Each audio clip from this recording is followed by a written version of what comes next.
Isaiah was a prophet in the kingdom of Judah. He lived over 2,700 years ago. Isaiah's time was, honestly, a time of great change and unrest. Many people were turning away from God. They were worshipping idols. Isaiah was called by God to speak out against this. Isaiah had a powerful vision of God. God was seated on a throne, high and lifted up. Isaiah was just filled with awe and wonder. He also felt, well, very small and unworthy. But God touched his lips with a burning coal. God said, "Go and speak to my people." Isaiah warned the people about their sin. He said God was angry with their injustice. The rich were getting richer, and the poor were getting poorer. He said God would punish them if they did not change their ways. Isaiah told a parable about a vineyard. The vineyard represented Israel. God had taken care of the vineyard.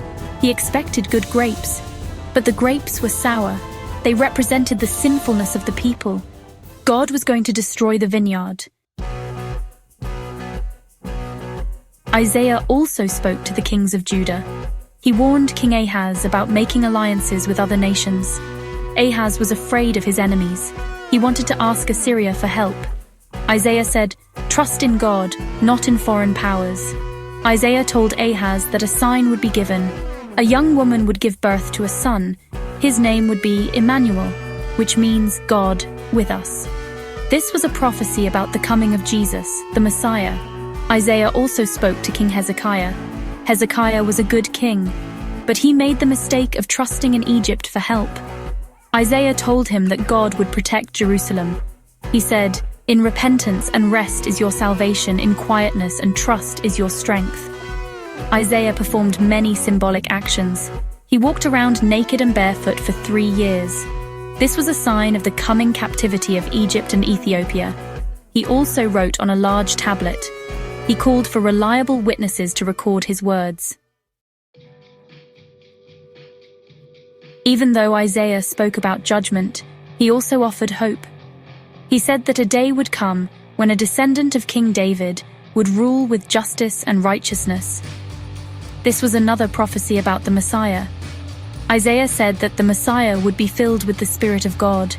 He would have wisdom, understanding, counsel, might, knowledge, and fear of the Lord. He would judge the poor with righteousness and defend the afflicted. Isaiah also spoke about a time of peace and restoration. He said that the wolf would live with the lamb and the leopard would lie down with the goat. The lion would eat straw like the ox. A little child would lead them. Isaiah's most famous prophecy is about the suffering servant. This servant would suffer for the sins of the people. He would be wounded for their transgressions and bruised for their iniquities. By his stripes, they would be healed. This prophecy was fulfilled in Jesus Christ.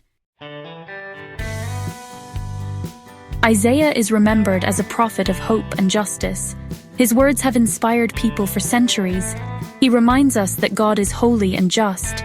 He hates sin and oppression, but he also loves his people. He offers them forgiveness and hope. Isaiah's message is still relevant today.